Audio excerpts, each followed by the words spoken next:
everyone. Good evening, ma'am. Good evening, ma'am. Good evening. Okay. So हम लोग कहाँ पे थे? हमने इलेक्ट्रिक पोटेंशियल डिस्कस किया था, right? Yes, ma'am. Yes, discuss electric potential. Okay, क्या फॉर्मूला था इलेक्ट्रिक पोटेंशियल का?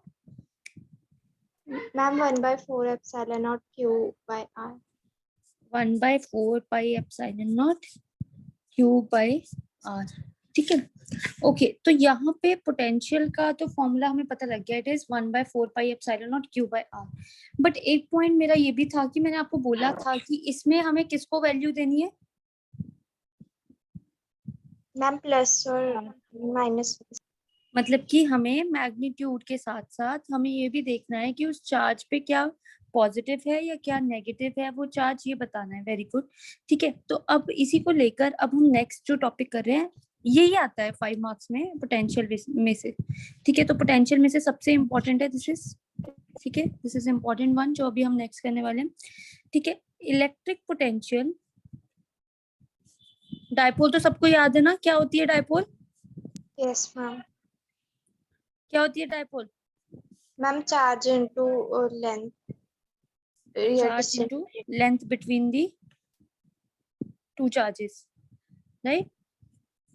सबको पता है ना डायपोल क्या होती है? Yes, ma'am. Yes ma'am. Okay, तो हमने डायपोल को इलेक्ट्रिक डायपोल की वजह से अब हमने इलेक्ट्रिक पोटेंशियल कैलकुलेट करना है. ठीक है, अब मुझे एक बात बताओ, इलेक्ट्रिक डायपोल जो थी वो हमारे पास कैसी क्वांटिटी थी, स्केलर या vector? Ma'am vector. Vector quantity थी. और मैं कैसे ड्रॉ करती थी उसको? Ma'am P vector. P vector से. मतलब और अगर मैं यहाँ पे प्लेस करूं तो I name it as A and this as P. ठीक है, राइट? ये तो सबको पता होगा. तो यहाँ पे कौन सा चार्ज आता था पहले? Negative. Ma'am negative. Very good. यहाँ पे पॉजिटिव. ठीक है, इन दोनों के बीच की लेंथ को कितना बोलूंगी? 2L. 2L कंसीडर किया हुआ. चलो 2L कंसीडर किया हुआ हमने, बोले. ठीक है, तो यहाँ तक आया. मुझे देखना है कि अब अच्छा अब क्या हुआ एट पॉइंट या एट एनी पॉइंट बोल देते हैं. ठीक है, मतलब कि ऐसा पॉइंट लेंगे कि जो कहीं पे भी है. अब ऐसे नहीं मैंने उसको बोला कि एक्सियल और इक्वेटोरियल होगा. पोटेंशियल में सबसे बड़ी बात होगी कि वो अब एक्सियल और इक्वेटोरियल नहीं देगा. Why? Because it does not consider vectors. वो वेक्टर्स के लिए फायदेमंद थे कि हम एक एक्सिस के अलोंग उसको रिक्वायर करें, मतलब कि हम एक एक्सिस के अलोंग कैलकुलेट करें. ठीक है, अभी हमें कोई ऐसी नीड नहीं है. इलेक्ट्रिक पोटेंशियल के लिए हम रैंडमली हवा में कहीं पे भी कैलकुलेट कर सकते हैं, किसी भी पॉइंट पे हम कैलकुलेट कर सकते हैं. तो उसको कैलकुलेट करने का एक मेथड है. ठीक है, तो मैं ऐसे ही कहीं पे एक पी पॉइंट रख देती हूँ. It is not equatorial. ठीक है, तभी मैं ऐसे टेढ़े से मैं मार्क कर रही हूँ पी पॉइंट. ठीक है, और सेंटर कितना होता है हमेशा इन दोनों का? यस, डायपोल में सेंटर कितना रखते हैं हम? Centre O. आप लोगों को याद हो अगर तो O से P तक का हमेशा कितना डिस्टेंस होता है? R. P तक कितना डिस्टेंस होता है हमारे पास? Small r. Very good. देखो ये टेढ़े में है. ठीक है ना, एट सम एंगल है. सपोज करते हैं इस एंगल को हम थीटा कंसीडर कर लेते हैं. ठीक है, अब देखते हैं. अब ये जो पूरी स्टोरी है इसको मैं थोड़ा सा लिख लेती हूँ सो दैट कि आप लोगों को समझ आ जाए कि हम कर कैसे रहे. ठीक है, इस डेरिवेशन को बहुत ध्यान से देखना क्योंकि इसमें हम कंस्ट्रक्शन करने वाले हैं. ठीक है, तो मैंने डायग्राम इसी पेज पे रखी और मैं यहाँ पे आपको लिखने वाली हूँ. ठीक है, तो मैंने क्या बोला कि कंसीडर एन इलेक्ट्रिक डायपोल. ऐसे किया ना हमने. सबसे पहले हमने एक इलेक्ट्रिक डायपोल कंसीडर किया. ठीक है, having charge plus minus Q. ठीक है, प्लेस्ड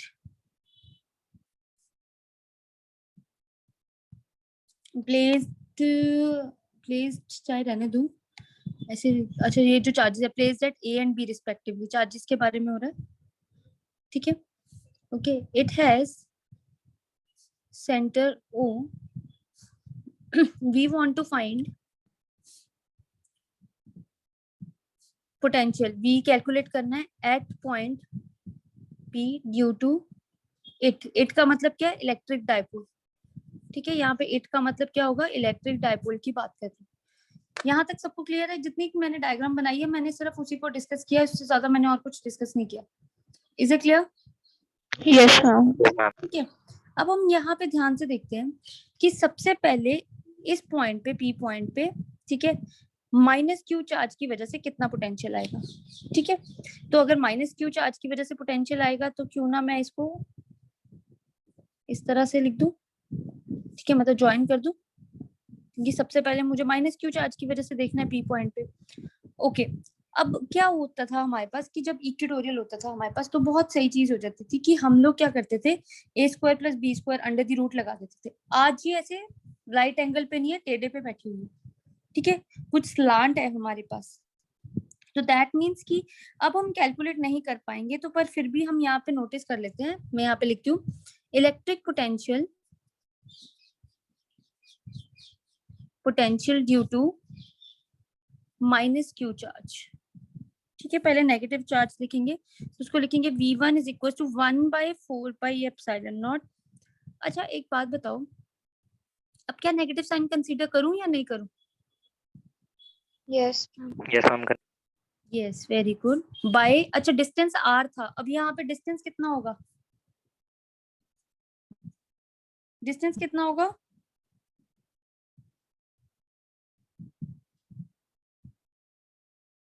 डिस्टेंस, अरे खुद देख लो ना, ये डिस्टेंस है ना मेरे पास AP। तो आज वो यहाँ पे R लिखा होता था, R का मतलब होता था कि कितना उन दो पॉइंट्स के बीच में दूरी है। आज ये दूरी नहीं पता, but I know the naming, तो मैं उस लाइन सेगमेंट का सिर्फ नेम लिख रही हूँ। Got it? बट मुझे ना यहाँ पे AP डायरेक्टली नहीं पता है, तो मैं क्या करूंगी, कंस्ट्रक्शन करूंगी। अभी थोड़ी देर पहले मैंने आप लोगों को क्या बोला कि एक कंस्ट्रक्शन करेंगे, ठीक है, तो मैं यहाँ पे लिखूंगी कंस्ट्रक्शन। ठीक है, मैंने कंस्ट्रक्ट किया, construct AM perpendicular to OP produced. अब everybody look here, AM perpendicular to OP produced. अब OP है ये, तो पहले मैं इसको प्रोड्यूस करूंगी, ये प्रोड्यूस किया, AM परपेंडिकुलर मार्क करूंगी इसके ऊपर। परपेंडिकुलर का मतलब है कि ये कितना होना चाहिए, 90 डिग्री। तो इसका मतलब ये वाला पॉइंट कितना होगा, ये वाला M। Got it? यहाँ तक क्लियर है सबको? Yes, ma'am. ठीक है, मैंने Yes, इतना किया। ma'am. अब अगर आप देख पाओ तो ये वाला एंगल अगर थीटा है तो ये वाला एंगल भी कितना बन गया, थीटा, वर्टिकली ऑपोजिट एंगल। ठीक है, अब मुझे क्या चाहिए, मुझे AP चाहिए था। ठीक है, अब AP के लिए मैं क्या बोलूंगी, OP प्रोड्यूस पे मैंने बोल दिया कि ये ऐसे है। ठीक है, सच दैट कहते हैं, जैसे ही मैंने उसको ड्रॉ किया तो सच दैट मैं क्या बोलूंगी कि जो AP है वो अप्रोक्सीमेटली इक्वल टू PM हो जाएगा। तो अगर मैं देखूं AP जो है वो ऑलमोस्ट किसके बराबर, PM के बराबर, ज्यादा फर्क नहीं है। देखो ये हमने एक खुद की अजम्पशन की है, इसके बिना हमारी डेरिवेशन सॉल्व नहीं होगी। एक बुक में भी एक्चुअली में मैं आपको बताऊं तो एक बुक में भी मेथड होगा, जैसे अगर आप एक्स्ट्रा बुक्स ओपन करोगे तो उसमें एंगल की वजह से है, तो रेदर देन एंगल के चक्कर में फंसने की बजाय हम कंस्ट्रक्शन वाला इजी समझते हैं तो हम उस मेथड से कर लेंगे। अगर किसी लोगों को एंगल वाला करना है तो आप वो चेक कर सकते हो, बट वो उसमें ना 2-3 पॉइंट्स ऐसे हैं जो अभी तक आपने एंगल्स के बारे में रीड नहीं किए हैं, और मेडिकल वालों के लिए तो वो वैसे भी टोटली डिफरेंट हो जाता है। तो आई थिंक कि ये वाला इजी रहेगा। तो हम सिर्फ एक असम्पशन है हमारे पास कि आपने क्या करना है, OP को प्रोड्यूस करना है, AM परपेंडिकुलर मार्क करना है। AM परपेंडिकुलर बनाने के बाद you are going to say AP is approximately equal to PM। ठीक है, यहाँ तक आपने मेंशन कर दिया। अब AP अगर अप्रोक्सीमेटली इक्वल टू PM है तो इसका मतलब जो PM होगा वो किसके बराबर है, OP प्लस OM। अगर आप देखो OP plus OM, right? Yes. Yes, ma'am. है ना? तो अब ऐसे करते हैं, मुझे देखो OP तो मुझे पता है, OP कितना है मेरे पास, R. But I don't have what, I don't have OM। तो OM निकालने के लिए मैं क्या करूंगी, ये वाली ट्रायंगल को कंसीडर कर लूं, AMO, है ना? तो मैं लिख रही हूँ इन ट्रायंगल AMO। ठीक है, और अगर किसी को कोई प्रॉब्लम है तो इस ट्रायंगल को मैं क्लियरली यहाँ पे ऐसे सामने बना देती हूँ सो दैट आप लोगों को क्लियर रहे। AMO, ये 90 डिग्री है, O पे एंगल थीटा है। देखो ये ऐसे है ना, ये डायग्राम, इसको मैंने यहाँ से उठाया इसको मैंने टिल्ट करके यहाँ पे बना दिया सो दैट कोई कंफ्यूजन ना हो। मुझे चाहिए OM, तो which angle I am going to consider, मतलब which angle I should consider, in fact कौन सा एंगल मुझे कंसीडर करना चाहिए? Very nice, very nice, cos theta. cos theta is equal to OM over L. OM over, पहले ये लिख लो OA, है ना, OM ओवर OA। OA अगर मैं डायग्राम में देखूं तो वो ये वाला था पोर्शन, और ये वाला क्या है? डायपोल का हाफ पोर्शन, L इसका है ना, very nice, OM over L। तो इसका मतलब आज से मेरे पास OM कितना आ गया? L cos, theta. है ना, L उधर चला जाएगा तो L cos थीटा। क्या ये सबको क्लियर हुआ? Yes, ma'am. अब इसको ऊपर वाली वैल्यू में सब्स्टिट्यूट कर रही हूँ। OP क्या था? R बन गया। हाँ जी पूछो। मैम एक बार बता दो कि मतलब एंगल कैसे देखते हैं, कॉस कब लेना है, साइन कब लेना है? अच्छा वो कैसे देखते हैं मैं बताती हूँ। देखो सबसे पहले तो आपको पता होना चाहिए कि थीटा के सामने वाली साइड हमेशा क्या होगी? परपेंडिकुलर। जिस पर दो एंगल्स बैठे होते हैं उसको बोलते हैं हम बेस, और जो स्लांट में होती है और जो सबसे लॉन्गेस्ट होती है उसको हम क्या बोलते हैं? हाइपोटेन्यूज। अगर किसी को हाइपोटेन्यूज नहीं पता लग रहा तो वो ये देख लेगा कि 90 डिग्री से ऑपोजिट जो होती है हाइपोटेन्यूज होती है, थीटा से जो ऑपोजिट होती है वो परपेंडिकुलर होती है। अब यहाँ पे क्वेश्चन क्या है हमारे पास अमन का, कि ऐसे कैसे पता लगेगा कि उसने कॉस लिया? अब देखो मेरे को कैसे पता लगा या किसी और को कैसे पता लगा, क्योंकि मेरे को OM चाहिए था। तो OM कहाँ पे बैठा हुआ है? पहले मैं लिख देती हूँ, साइन थीटा होता है perpendicular over hypotenuse, cos theta होता है बेस अपॉन हाइपोटेन्यूज, है ना, tan की हम इसमें बात नहीं करते हैं, तो साइन और कॉस में ही सिर्फ देखना होता है। तो अब मुझे चाहिए था OM। OM क्या है? हाँ जी अमन, OM क्या है? यस अमन बता दो, OM क्या है हमारे पास? Base, base. है ना। तो अगर OM बेस है तो देखो किस वाली, इन दोनों में से कौन सी वाली में बेस आता है? तो इस वाली में बेस आता है, तो इसीलिए मैं ये वाली पिक करूंगी। अगर उन्होंने आपसे पूछा होता कि परपेंडिकुलर चाहिए, मतलब कि अगर मुझे AM की रिक्वायरमेंट होती, यहाँ पे अगर कुछ AM चाहिए होता जैसे OP प्लस AM, अगर AM चाहिए होता तो AM के लिए मैं कौन सा चूज करती? This one. ठीक है, गॉट इट, वेरी गुड। ठीक है ना, देखो ऐसे ऐसे क्वेश्चन सबको आते हैं, तो आप पूछो तभी आप लोगों को क्लियर होंगे। कुछ बच्चे हैं चलो ठीक है, मैम हाइट तो दोनों में है। हाइट नहीं है ये हाइपोटेन्यूज है। ये कौन है हाइट वाला? शाबाश। ये हाइपोटेन्यूज कैसे पता लगेगा? अरे देखो तो सही जरा फिगर को तो देखो। हाइपोटेन्यूज तो तुम्हारे पास गिवन है, ये देखो LL 2L नहीं है टोटल लेंथ डायपोल की। गर्ल्स, आंचल ये आप थे ना? मैम महक जी यहाँ पे देखिए जरा आप, हाइपोटेन्यूज, H का मतलब है हाइपोटेन्यूज। आप करके नहीं आए हो वहां पे 10th में? और अगर आप ये बोल रहे हो कि हाइपोटेन्यूज है, यहाँ पे मेरे अलावा किसी और का माइक ऑन, एको आ रही है, पीछे से नॉइज है प्लीज। निशु आपका ऑन है माइक, प्लीज चेक कीजिए। यस तो देखो अगर आपको प्रॉब्लम है कि कैसे पता लगा, तो देखो खुद क्वेश्चन ने दे रखा है हाइपोटेन्यूज, ये है हाइपोटेन्यूज, तभी तो इस डायग्राम को मैंने टेढ़ा करके यहाँ पे बनाया। देखो ये ऐसे टेढ़ी डायग्राम है ना, अगर मैं यहाँ पे भी बनाती हूँ तो ये कुछ ऐसी डायग्राम है, तो ये 90 डिग्री है। मैंने तभी जानबूझ के यहाँ पे 90 डिग्री का मार्क किया सो दैट कि ये आप लोगों के लिए क्लियर है। अब ये वाली जो लाइन है OA, तो ये जो OA लाइन है ये तो इसका हिस्सा है, ये तो इसका पोर्शन है, तो इसका मतलब कि ये क्या होगा? L। Is it clear? Clear है यहाँ तक सबको? Yes, ठीक ma'am. है चलो अब आते हैं हम यहाँ पे दोबारा से। तो अब मुझे PM मिल गया, और मैंने क्या बोला था कि AP is equal to PM है, तो इसका मतलब अब जहाँ पे AP है वहां पे कहना है substitute R plus L cos theta, yes ma'am. है ना, कोई इशू नहीं है किसी को भी। अब R plus L cos theta मैं ऊपर सब्स्टिट्यूट करने वाली हूँ। ऊपर क्या मैं यहीं पे सब्स्टिट्यूट कर देती हूँ सो दैट आप लोगों को क्लियर रह जाए। V1 is equal to 1/4 pi epsilon not minus cube by this value R plus L cos theta. है कोई ऐसा जिसको कोई इशू है? अभी भी पूछ लो कि कैसे आया। Got it? ठीक है, चलिए अब हम इसके नेक्स्ट पार्ट पे। अब जो इसका Yes, नेक्स्ट पार्ट है, ठीक है, जो मतलब due to plus Q charge है उसको देखते हैं। अब due to plus Q charge को मैं यहाँ पे सामने रखूंगी क्योंकि मुझे डायग्राम चाहिए, इसलिए मैं नेक्स्ट पेज पे नहीं जा रही। एक मैम और जरा पीछे डिफरेंट, यस प्लीज प्लीज, ये लो, पूछो, कुछ पूछना है पूछो अभी भी, बिकॉज ये सबसे इम्पोर्टेंट है। अब now due to plus Q charge की वजह से हम मार्क करते हैं और बनाते हैं।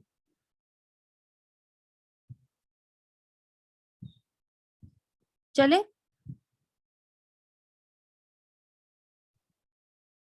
yes, anyone new in this class? Yes. We है new? I hope no. चलो अब यहाँ पे आते हैं। अब मेरे को डायग्राम की जरूरत है, बाकी जो भी एक्स्ट्रा कैलकुलेशन थी उसको मैंने कवर कर दिया, ठीक है। ऐसे मत सोचना कि पता नहीं क्यों कवर किया, तो मैं बता रही हूँ कि आई नीड डायग्राम, तो इसीलिए मैं सिर्फ यहाँ पे ऐसे लिख रही हूँ और आपके सामने। तो यहाँ पे अब नेक्स्ट पोर्शन जो है हमारे पास, देयर इज जो सेकंड पार्ट है। अब हमें निकालना है इलेक्ट्रिक पोटेंशियल। माइनस की वजह से हमने कैलकुलेट कर लिया, अब electric potential due to plus plus Q charge. Yes, due to plus Q charge, है ना। अब प्लस क्यू चार्ज को देखते हैं। प्लस क्यू चार्ज की वजह से V2 नेम आएगा, बिकॉज अगर पहले वाले का हमने V1 लिखा है तो इसका मैं V2 मेंशन करूंगी। 1/4 pi epsilon nought plus Q by, अब डिस्टेंस देखना पड़ेगा, तो इन दोनों के बीच का डिस्टेंस है BP. है ना, तो मैं इसको मार्क कर देती हूँ, यहाँ पे आ गया ये BP, तो बाय BP। अब BP भी नहीं पता मुझे, अगर तो ये परफेक्ट एंगल्स पे होता या परफेक्ट सिचुएशन पे बैठा होता तब तो मैं इसको सॉल्व कर सकती थी, बट ये यहाँ पे परफेक्टली नहीं बैठा हुआ, तो मैं क्या करूँ, अब क्या करना पड़ेगा मुझे, एनीवन? जैसे अभी पीछे किया कंस्ट्रक्शन, अब देखो मैं इसमें कंस्ट्रक्शन करूंगी। यस, वेरी गुड, तो मैं कंस्ट्रक्शन करूंगी। कंस्ट्रक्ट कैसे, BN को ही लूंगी परपेंडिकुलर टू OP, ठीक है, BN परपेंडिकुलर टू OP। अब BN मतलब B ये था पॉइंट और N वहां पे था, ठीक है, तो B से लेके N परपेंडिकुलर OP ये रहा, इसके ऊपर एक परपेंडिकुलर ड्रॉ कर दिया मैंने, गॉट इट। अब वो पूछ रहे हैं कि देयरफॉर सच दैट के बाद आप लोग हेल्प करने वाले हो मुझे, तो सच दैट ऐसा होगा कि जो होगा मेरे पास BP that will approximately equal to PN, so therefore PN calculate करना है मुझे, मतलब ये रहा N, तो PN कैलकुलेट करना है मुझे, तो PN कितना होना चाहिए, ये पूरा R है, तो कैसे लिखो इसको, जैसे मैंने यहाँ पे लिखा था ना, देखो ध्यान से कि PM लिखा था, तो PM चाहिए था ना, तो आप पूरा देखो PM ये था, तो PM को मैंने कैसे लिखा, OP प्लस OM। आज मुझे चाहिए PN, तो मैं क्या लिखूंगी, OP minus ON. OP minus ON, very good, OP minus ON। सब देख लो, देखो OP में से अगर मैं ON माइनस कर दूंगी तो मेरे पास कितना आ जाएगा, इतना आ जाएगा। अब यहाँ पे मुझे अमन बताएगा कि आई डोंट हैव ON, मेरे पास ON नहीं है, तो मैं कौन सा एंगल कंसीडर करूं, साइन कंसीडर करूं या फिर कॉस कंसीडर करूं। ये ऐसी ट्रायंगल है, अगर किसी को इशू है तो मैं ट्रायंगल यहाँ पे बना देती हूँ, ठीक है, ये है 90 degree, this is N, this is angle theta, this is O and this is B, ठीक है। अब बताओ कौन सा चाहिए मुझे, Cos.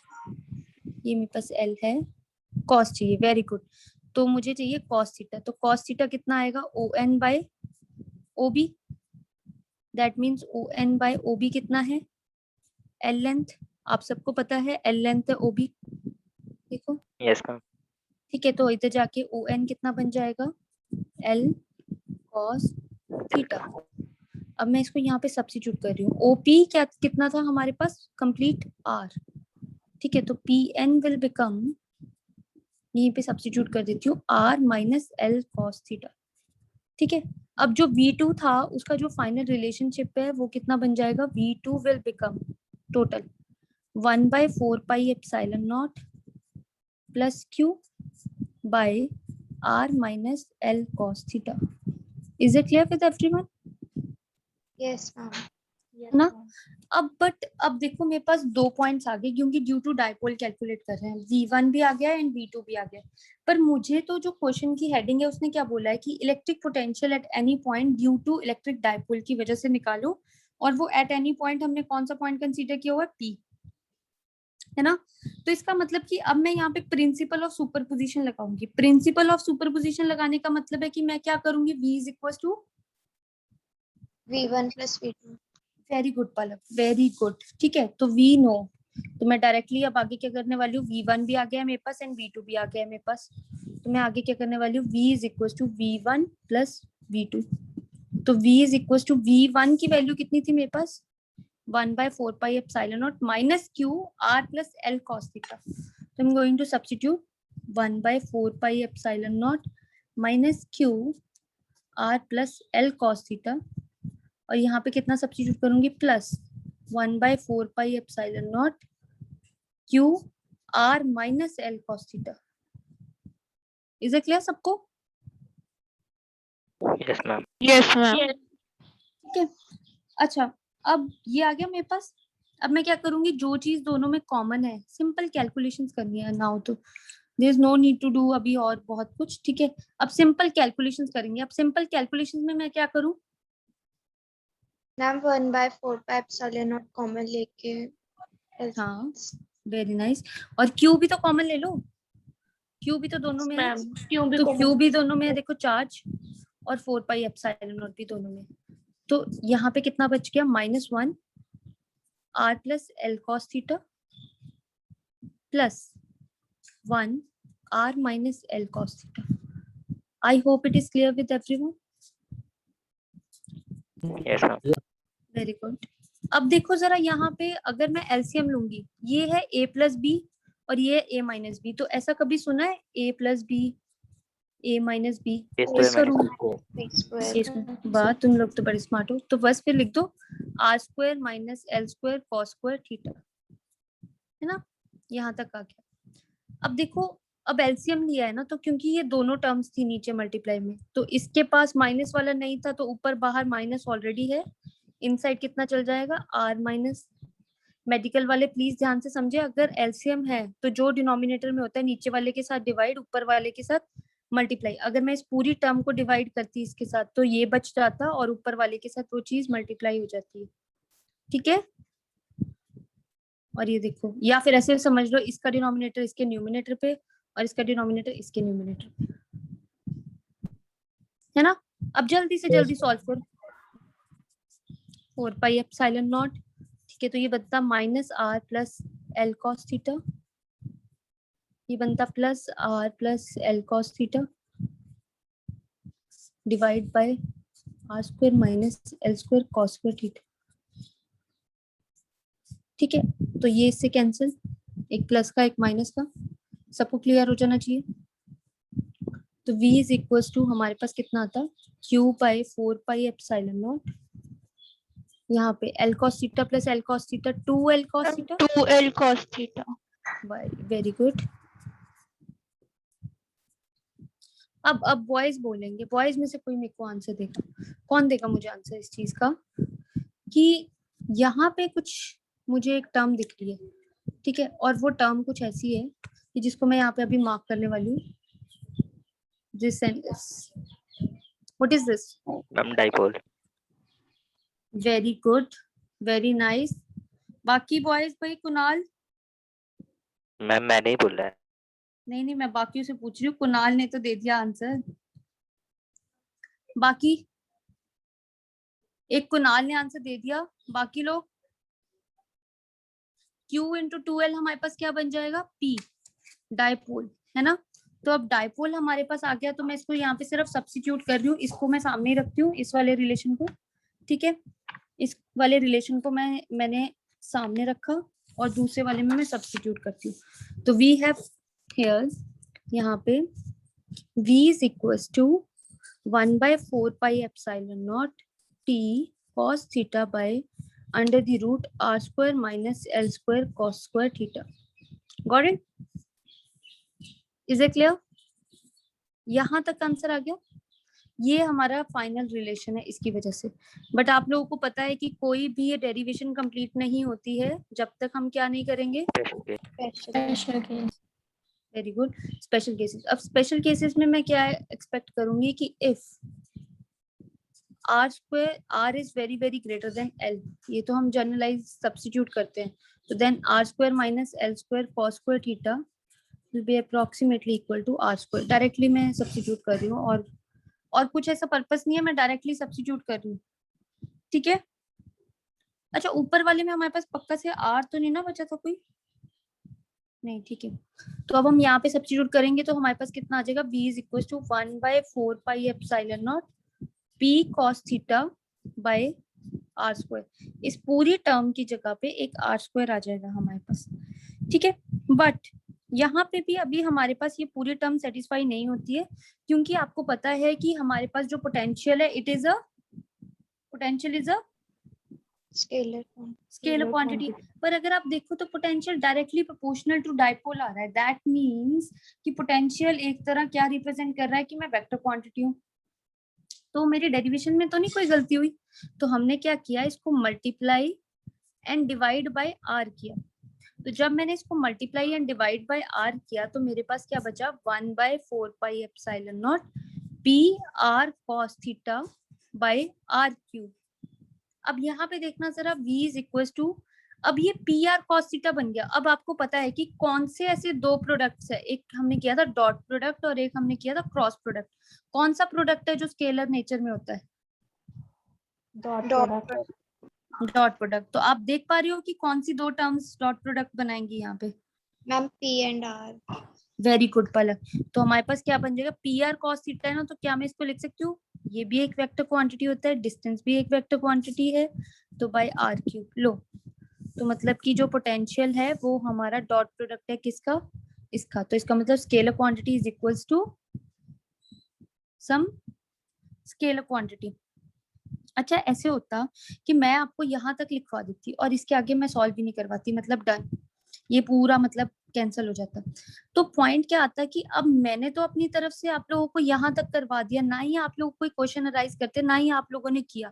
तो ये चीज को जरूर फोकस किया करो कि लेफ्ट हैंड साइड पे अगर वेक्टर क्वांटिटी पड़ी है तो क्या राइट हैंड साइड पे भी है, और अगर राइट हैंड साइड पे आ चुकी है तो क्या लेफ्ट हैंड साइड वाली के साथ वैलिड है या नहीं। Is it clear? तो ये पॉइंट आप लोगों का है। अब देखते हैं नेक्स्ट हम लोग, ठीक है।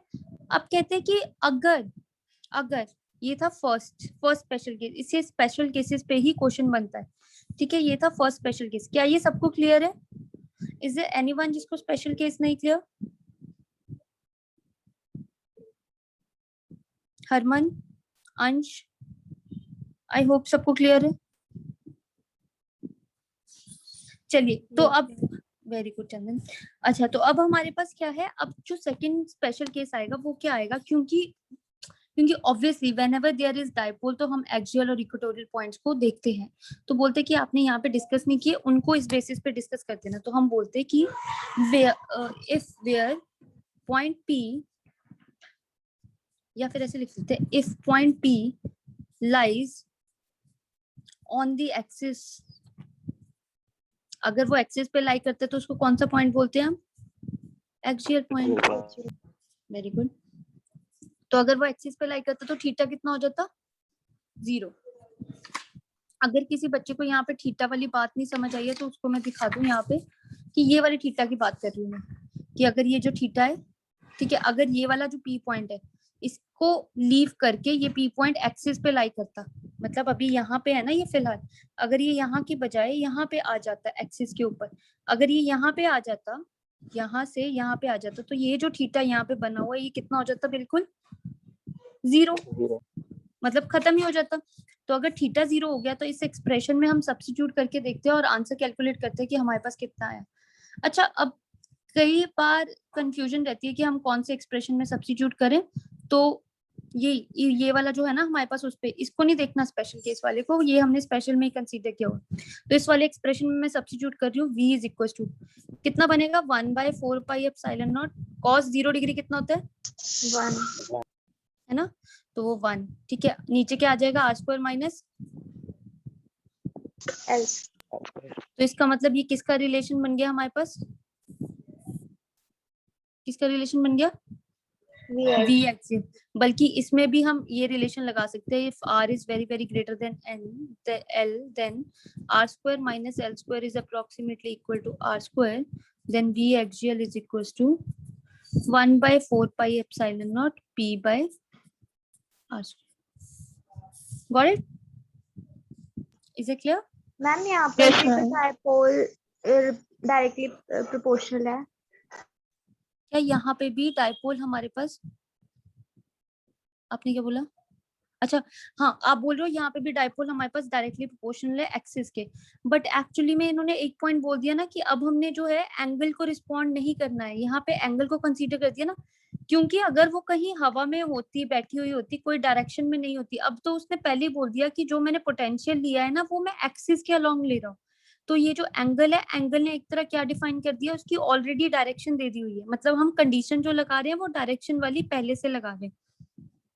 अगर आप लोगों को याद होगा तो जब हम वेक्टर्स करते थे तो व्हेनेवर आई आस्क यू कि calculate direction, magnitude and direction, तो आप मैग्नीट्यूड कैसे निकालते थे, under the root a square plus b square plus c square, right? ऐसे करते थे। और if I ask you about the direction then what you find, Tan tan theta. theta. Got it? So that means angle is the direction. So here I already satisfied that condition. Got it? Yes. Very nice. अच्छा तो अब ऐसे करते हैं कि equatorial के लिए क्यों ना सब आप लोग फाइंड आउट करो, it is very very very easy. Equatorial point आप लोग फाइंड आउट करो। इक्वेटोरियल फाइंड आउट करने के लिए थीटा शुड बी 90 degree. हम 0 आ जाएंगे. Very good. Point P lies on the equatorial point, ठीक है? तो उसको क्या बोलेंगे, theta is equal to 90 degree. If theta is equal to 90 degree, if I substitute, तो हमारे पास v इज इक्वल टू 0 हो जाता है। तो इसको हम बोलते हैं neutral point of the, neutral point बोलते हैं पोटेंशियल का, ठीक है ना? मतलब एक ये ऐसा पोटेंशियल आ गया कि जहां पे अब आप न्यूट्रल पॉइंट पे आ गए, मतलब कि अब ना कुछ ज्यादा आगे ना कुछ ज्यादा पीछे। Is it clear? ये क्लियर है सबको? Yes, ठीक है। तो ma'am. अब जो एग्जाम में क्वेश्चन देते हैं ना वो ऐसे ही देते हैं आपको कि calculate the electric potential due to electric dipole. अब क्या होता है कि एट एनी पॉइंट, अब क्या होता है कि हम लोगों के दिमाग में होता है कि E axial and E equatorial are the important, तो वो हमेशा जो इलेक्ट्रिक फील्ड वाले की कर रखे थे हमने पीछे वो इम्पोर्टेंट है, हम उसको लर्न करते हैं हम अच्छे से। ये वाला पॉइंट ना सारा दिमाग से निकल जाता है, पर वो बड़ी चालाक है, वो पूछते ही V axial and V equatorial और हमारे दिमाग में रहता नहीं है। हम लोग क्या लिखते हैं, देखो अब जल्दी जल्दी में आप लोग क्या इलेक्ट्रिक फील्ड और इलेक्ट्रिक पोटेंशियल को जब भी आप टेस्ट वगैरह में देखोगे ना, जब फुल सिलेबस का टेस्ट आया करेगा तो काफी लोग ये मिस्टेक करने वाले, क्योंकि electric field due to axial, electric potential due to axial, वो एट एनी पॉइंट नहीं लिखेंगे। अब एट एनी पॉइंट लिखते तो हमें हिंट मिल जाता कि हाँ वो उन्होंने ये वाला रिलेशन पूछा। अब ये वाला पूछा है तो इसका मतलब कि they are directly going to ask you special case. अगर स्पेशल केस लिखना है तो आपको पूरी डेरिवेशन करनी पड़ेगी। Got my point? क्लियर हुआ? Yes, तो ma'am. मतलब ये कंफ्यूजन मत क्रिएट करना, क्योंकि आएगा ही पोटेंशियल पर, ठीक है ना? वी एक्सियल और वी इक्वेटोरियल तो ठीक है दे देते हैं आपको कभी कभार, जैसे मिड टर्म में टीचर्स ने दे दिया आपको, बट फाइनल एग्जाम में इतना ज्यादा नहीं आता है, यही वाला ज्यादा आता है, ठीक है? तो और सबसे इम्पोर्टेंट पॉइंट ये है कि उसको v इज इक्वल टू 0 को न्यूट्रल पॉइंट बोलते हैं। This is the main thing, ये सबसे इम्पोर्टेंट थिंग है आपके पास यहाँ पे, ठीक है? तो इसको बहुत अच्छे से मार्क कर लो। चले नेक्स्ट, यहाँ तक Yes. सबने लिख लिया? Yes, ma'am. Yes, ma'am. Okay चलो नेक्स्ट पे चलते हैं। ओके अब देखते हैं, हम लोग आगे चलते हैं। ई पोटेंशियल के बारे में हमने रीड कर लिया, ये सारी बातें हमारे पास हो गई। अब हमारे पास है इक्यू पोटेंशियल सर्फेसेस। अगर आप लोगों को याद होगा हमने क्या किया था, इलेक्ट्रिक फील्ड लाइंस किया था, याद है सबको? Electric field lines Yes, ma'am. है ना? इलेक्ट्रिक फील्ड लाइंस क्या थी हमारे पास कि दे आर हाइपोथेटिकल लाइंस है ना, और ऐसे ऐसे है, उसके बारे में बोलते हैं। तो आज हमारे पास है इक्यू पोटेंशियल सर्फेसेस। चलो पहले तो ऐसे करो, आप लोग सब एक एस्टिमेशन लगाओ कि मेरे को ऐसी एक आइडिया दे दो कि क्या होना चाहिए ये equipotential surfaces, what they should be. Ma'am potential same है ma'am. Very good, very good. और क्या क्या? अब जैसे मैं ऐसे इमेजिन करती हूँ कि ये मेरी एक शीट है, ठीक है, this is my equipotential surface. अब मैंने चाहे इस पेन को यहाँ पे रखा है, चाहे मैंने इस पेन को यहाँ पे रखा है, चाहे मैंने इसको यहाँ पे रखा है, मतलब ये 3 डिफरेंट पॉइंट्स पे मैंने रख दिया। इसको इमेजिन कर लेते कि ये सारे चार्जेस है मेरे पास। तो इसका मतलब ये हुआ कि इन तीनों पॉइंट्स पे ना, अगर यहाँ पे V की वैल्यू 3 वोल्ट है तो मुझे यहाँ पे भी V की वैल्यू 3 वोल्ट मिलेगी, यहाँ पे भी V की वैल्यू 3 वोल्ट मिलेगी। दैट मीन्स कि इन सब का जो पोटेंशियल है वो क्या है? इन सब, यस वेरी गुड, सेम रहेगा, कांस्टेंट रहेगा हर जगह, ठीक है। लिखिए फिर, तो इसकी डेफिनेशन हम क्या लिखेंगे इक्विपोटेंशियल सरफेसेस की? The surfaces where the electric potential is same everywhere is called equipotential। अच्छा, अब क्या हुआ कि जैसे हमने इलेक्ट्रिक फील्ड लाइंस के पॉइंट्स किए थे, ऐसे ही इसके कुछ पॉइंट्स है, ठीक है। अब मैं आपको पॉइंट्स बोलती हूँ, आई होप क्योंकि आप लोगों ने अब सारा पोटेंशियल का कॉन्सेप्ट समझ लिया है तो आप आंसर दे सकते हो। तो फर्स्ट पॉइंट मैं लिख रही हूँ, आप इसका आगे फिलिंग द ब्लैंक्स को फिल करना। Work done by equipotential surfaces will be,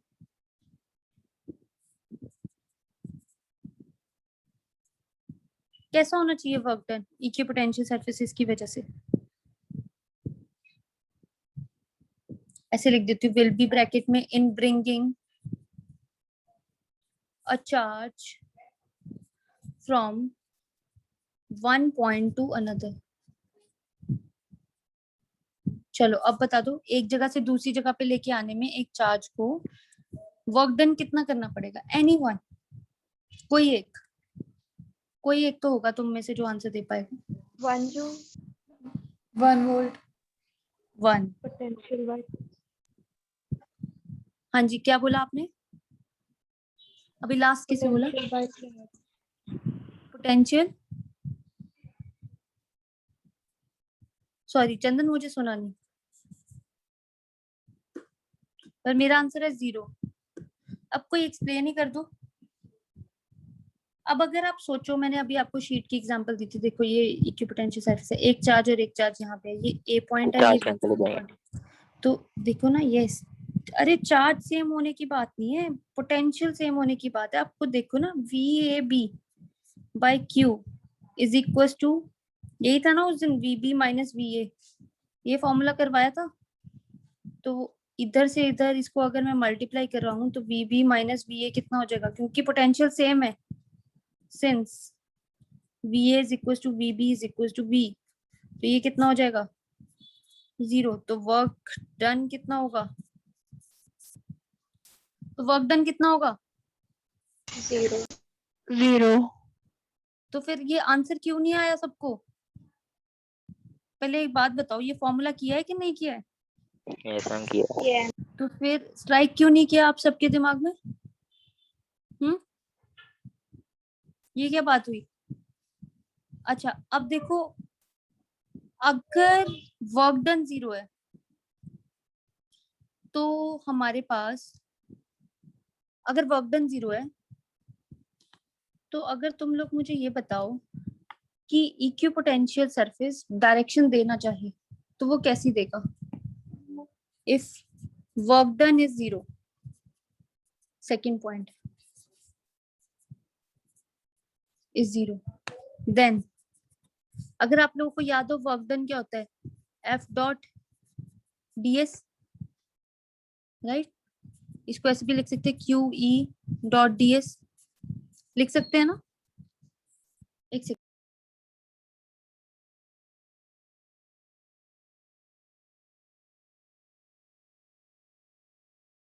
हाँ जी, तो यहाँ तक आपको समझ आया? देखो dw is equal to F dot ds,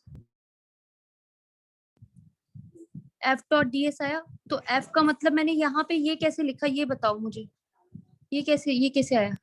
ma'am electric field equals to F by Q। Very good, ये हमने पढ़ रखा था। तो ये होता है ना work done is equal to force into displacement. तो ये आया हमारे पास। तो इसी कहने का मतलब है कि अगर कोई भी हमारे पास इक्विपोटेंशियल सरफेस है तो इक्विपोटेंशियल सरफेस में ds अगर इस तरफ को है, ये इस तरफ को है, ई वेक्टर, ये कोई चार्ज है, इसके ऊपर बात कर रहे हैं, तो मैं इसको कैसे लिखूंगी? देखो जरा, आप खुद देखना, QEDS cos 0 डिग्री या 90 डिग्री कैसे रखूं? परपेंडिकुलर रखा है ना, 90 डिग्री। तो इसका मतलब इन्होंने ये बता दिया कि जो ई वेक्टर होगा, E vector is perpendicular to equipotential surface. Is it clear? Clear है सबको? Yes ma'am. यस ठीक है। अच्छा, तो अब ना कुछ शेप्स आती है, मतलब डिफरेंट डिफरेंट चीजों के लिए कि हम रिप्रेजेंट कैसे करते हैं इक्विपोटेंशियल सरफेस। अब due to positive negative charge की वजह से जब भी हम लिखेंगे ये पॉजिटिव चार्ज है, ये नेगेटिव चार्ज है, तो उसकी वजह से जब भी इक्विपोटेंशियल सरफेस आएगा पॉजिटिव, ठीक है, नेगेटिव, इस तरह से, मतलब इनके अराउंड प्रॉपर रिंग्स बनी होंगी। ठीक है ना, जब भी पॉजिटिव नेगेटिव सरफेस आएगा तो ये प्रॉपरली आपको रिंग्स दिखाएगा यहाँ पे। ठीक है, इज इट क्लियर? तो ये इस तरह से शो करेंगे। ये पॉजिटिव नेगेटिव सरफेस का आपके पास। Got it? क्लियर है Yes. यहाँ पे आपको? अच्छा, तो ये आपको ऐसा क्यों है कि मैं ये आपको ये चीज बता रही हूँ कि शेप्स से क्या करना आपने, क्योंकि क्या होगा नेक्स्ट टाइम आप लोगों को सेम ऐसे ही होगा। देखो, अब ये पॉजिटिव नेगेटिव का बना कैसे, क्या मुझे कोई आप में से कोई एक बच्चा एक्सप्लेनेशन देगा? मैंने जानबूझ के इसको पहले बनाया क्योंकि आप में से क्या कोई मुझे एक्सप्लेनेशन देने वाला है? अभी सेकंड पॉइंट जो मैंने करवाया है ना, सेकंड पॉइंट, इसको यूज कर लेना बस, कि electric field is always perpendicular to equipotential surface. Anyone? Anyone? और जैसे ही मैं आंसर खुद बोलूंगी ना, फिर तुम लोग बोलोगे कि अरे ये तो बहुत इजी था।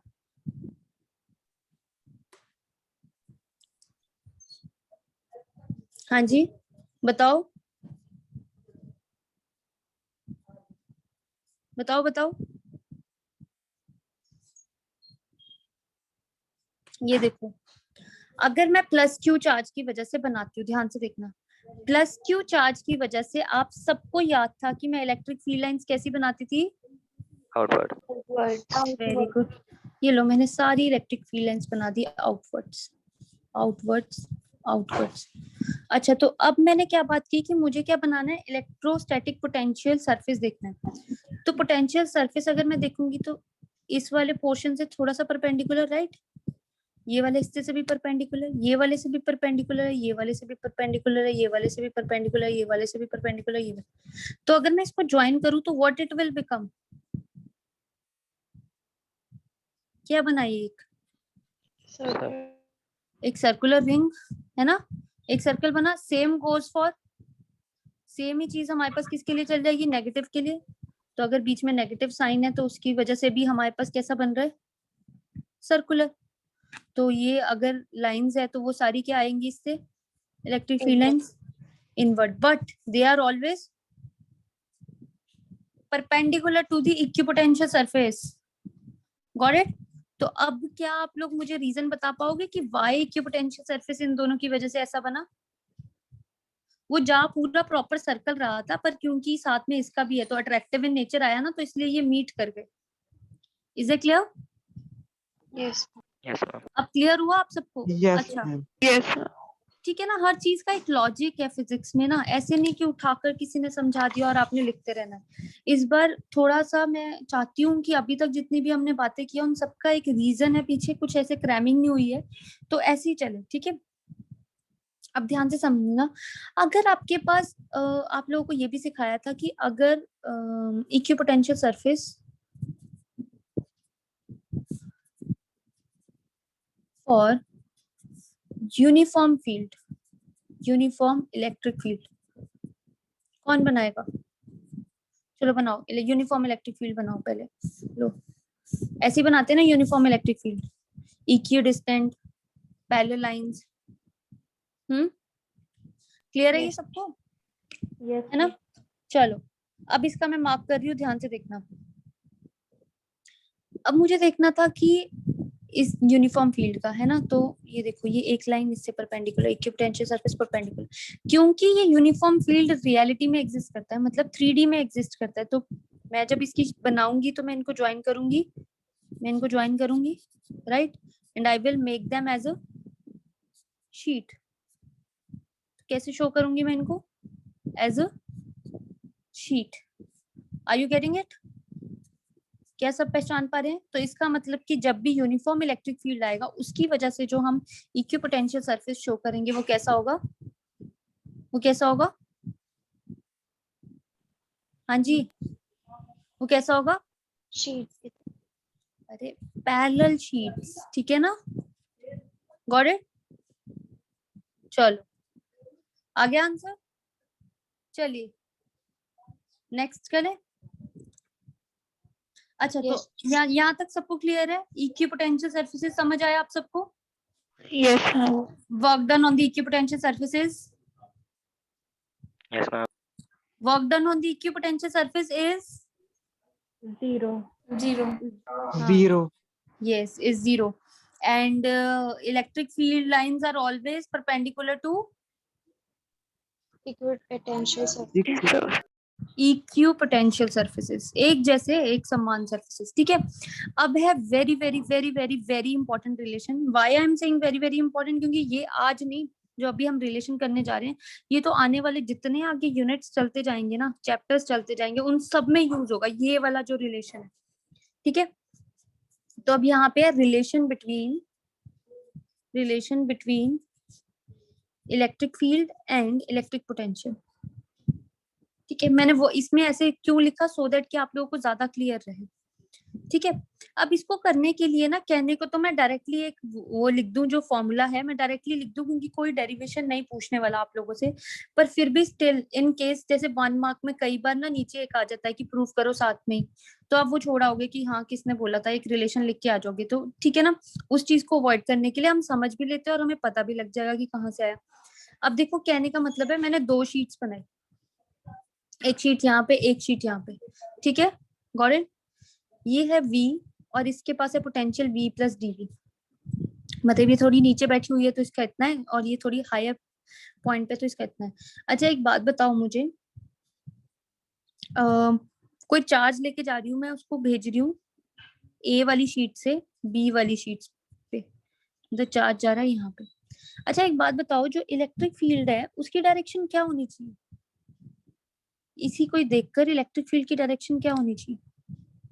एनीवन? अच्छा इतना हिंट दे देती हूँ कि electric field is always from positive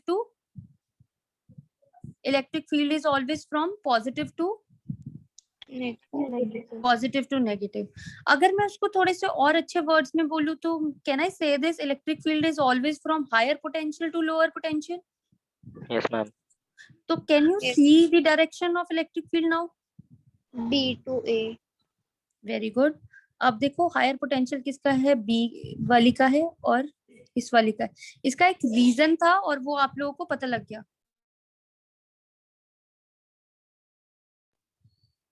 ठीक है। Is it clear? Yes. Okay तो अगर मैं इसको वर्ड्स में लिखूं तो मैं सिंपल ऐसे लिखूंगी, consider 2 sheets A and B, ठीक है, having potential V and V plus dV respectively, such that we bring charge Q from A to B, ठीक है। The electric field will be from B to A as shown in the figure, ऐसे हम बता देंगे, ठीक है। तो हम क्या बोलते हैं कि चार्ज को यहाँ से यहाँ लेके जा रही हूँ, तो मैं क्या बोलूंगी? सबसे पहले small amount of work done, small amount of work done, छोटा सा काम किया मैंने। मैं चार्ज को कहाँ से कहाँ लेके जा रही हूँ? A to B लेके जा रही हूँ, तो मतलब जो मेरी काम करने की डायरेक्शन होगी वो भी किस तरफ को होगी? DL किस तरफ को होगा? A से B, है ना, क्योंकि मैं खुद लेके जा रही हूँ। तो वर्क डन का फॉर्मूला तो यही होता है, F डॉट DS या Yes. फिर F डॉट DL ले लो, DL ले लिया, ठीक है। अब मैंने यहाँ पे DL लिया हुआ है इसलिए फोर्स इंटू डिस्प्लेसमेंट, ठीक है। अब फोर्स इंटू डिस्प्लेसमेंट है तो इसको मैं क्या QE लिख सकती हूँ? ये तो अभी आप सबको पता लग गया है, Yes, है ना? ma'am. अभी आप देखो ई और डीएल की डायरेक्शन कैसी है, डीएल इस तरफ को जा रहा है और ई इस तरफ को आ रहा है, डीएल इस तरफ को जा रहा है और ई दूसरी डायरेक्शन में आ रहा है, तो इन दोनों के बीच का angle 180 degree. Very good very good, cos 180 degree. हर चीज का रीजन है cos 180 डिग्री इज, -1. तो क्या मैं इसको ऐसे लिख दूं, इक्वेशन नंबर 1, है ना? अब एक बात बताओ, पोटेंशियल से हमने क्या लर्न किया था, also we know,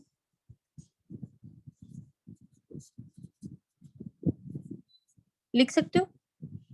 Yes, ma'am. यही किया था। अगर देखो, अच्छा अब आधे से ज्यादा बच्चे बोलेंगे पहले ये W/Q लगा रही थी तो V लिख रही थी, आज इसने DW लिख दिया तो यहाँ पे ये ऐसे कर रही है, ये कुछ भी कर रही है अपनी मर्जी से। तो मैं बता रही हूँ आप लोगों को कि if I am considering small amount of work, तो स्मॉल अमाउंट ऑफ पोटेंशियल होना चाहिए। अगर स्मॉल अमाउंट ऑफ वर्क है तो देखो स्मॉल अमाउंट ऑफ डिस्प्लेसमेंट हुई, कोई एक क्वांटिटी ऐसी रखनी होगी आपको जो स्मॉल अमाउंट में ही रहे, ठीक है, सो दैट कि हमारी लेफ्ट हैंड साइड और राइट हैंड साइड एक जैसी दिखे। तो इसको मैं फर्दर ऐसे लिख सकती हूँ, DW is equal to QdV। Comparing 1 and 2, है ना, फ्रॉम 1 and 2 दोनों को देखो जरा, एक में है QdV और एक में है -QEdL, तो क्या मैं इसको कैंसिल कर दूं?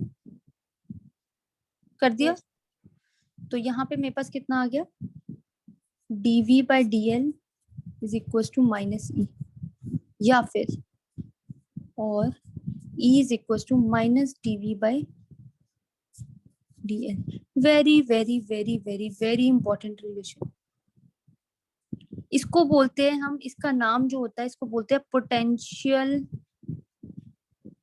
ग्रेडियंट। अगर आप लोगों को याद होगा, अगर आप लोगों को नहीं भी याद तब मैं बता दूं, किसी भी चीज को लेंथ से डिवाइड करते हैं तो हम उसका नाम क्या रख देते हैं, Gradient. ग्रेडियंट। अब ऊपर वाले में क्या लिखा है, पोटेंशियल ग्रेडियंट, तो पोटेंशियल ग्रेडियंट बोल दिया, ठीक है। अगर जैसे वर्क को डिवाइड करते हैं लेंथ से तो हम बोलते हैं वर्क ग्रेडियंट, है ना। तो इस तरह से जो भी वो टर्म होगी, हम अगर वो लेंथ से डिवाइड होती है तब हम उसको नेम कर देते हैं ग्रेडियंट। तो ये पोटेंशियल है, तो पोटेंशियल डिवाइडेड बाय दिस क्या बोल देंगे, पोटेंशियल ग्रेडियंट। और जो फेमस फॉर्मूला इसका यूज होता है, मतलब जो काम ही आता है हमारे पास, एक तो ये वाला तो है ही ना फॉर श्योर, और दूसरा फॉर्मूला है E is equal to V/L, ठीक है। मतलब जिसमें मैग्नीट्यूड वगैरह नहीं देखते हैं, हम डायरेक्टली बोल देते हैं।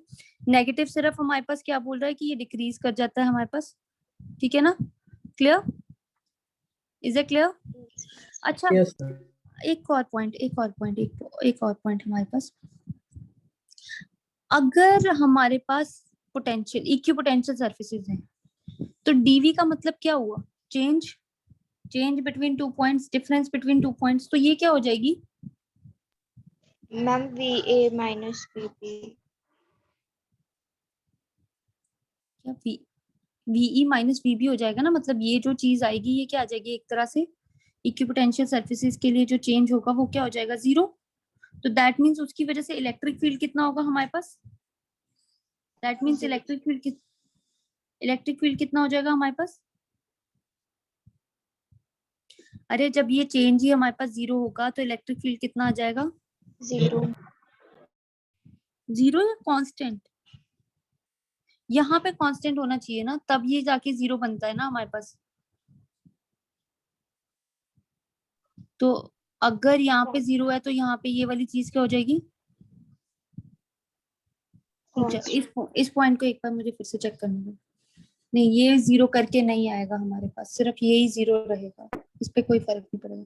चलो ठीक है, तो अब हमारे पास क्या बना कि पोटेंशियल ग्रेडियंट पे बात कर रहे थे, तो पोटेंशियल ग्रेडियंट क्या आया, dV/dL। अच्छा कल को क्या आ जाता है, ऐसे आ जाता है कि सपोज करते हैं distance between the two plates is small d, ऐसे डिस्टेंस लिख दिया, तो कहने का मतलब ऊपर अगर पोटेंशियल है तो नीचे मीटर होने चाहिए, मतलब उसके यूनिट्स पोटेंशियल बाय मीटर, मतलब वोल्ट बाय मीटर, ठीक है। तो आप लोगों को याद रखना है, तो वो हमेशा क्या कहलाएगा, what it is called, potential gradient, and this relation is very very very very very important. What is, ये रिलेशन बहुत इंपॉर्टेंट है, E is equal to dV/dL, E is equal to minus dV/dL, E is equal to V/L, ठीक है, E is equal to V/D, D का मतलब भी distance हुआ दो पॉइंट्स के बीच में, R लिखना हुआ तो R लिख लो, ठीक है, क्लियर हुआ सबको? Yes, ma'am. Yes, ma'am. तो आज का लेक्चर क्लियर हुआ सबको? Yes, ma'am. ठीक है, तो नेक्स्ट क्लास में आगे देखते हैं और क्या क्या है, फिर इसको फिनिश करते हैं, पोटेंशियल एंड पोटेंशियल एनर्जी। ठीक है, फिर दैट्स ऑल फॉर टुडे। किसी को Thank कोई you. डाउट्स है? हाँ जी, अमन बोलिए। Thank you ma'am. वेलकम। हाँ जी, इशमीत आपको क्लियर हुआ? Yes, Esha and ma'am. Dolly, very good. Esha and Dolly, Kritika, Luv, Yes, ma'am. Very good. Yes, ma'am.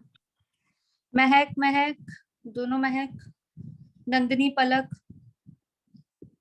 Yes. Yes, ma'am. Anchal, Elina, Anjalina, Yes, ma'am. Yes, ma'am. Very good. अब रोज प्रैक्टिस करते जाना क्योंकि सिलेबस काफी बढ़ चुका है आगे। ठीक है, ठीक है then. Okay, ma'am. Okay, thank Thank you. you. Thank you, ma'am. Thank you, ma'am.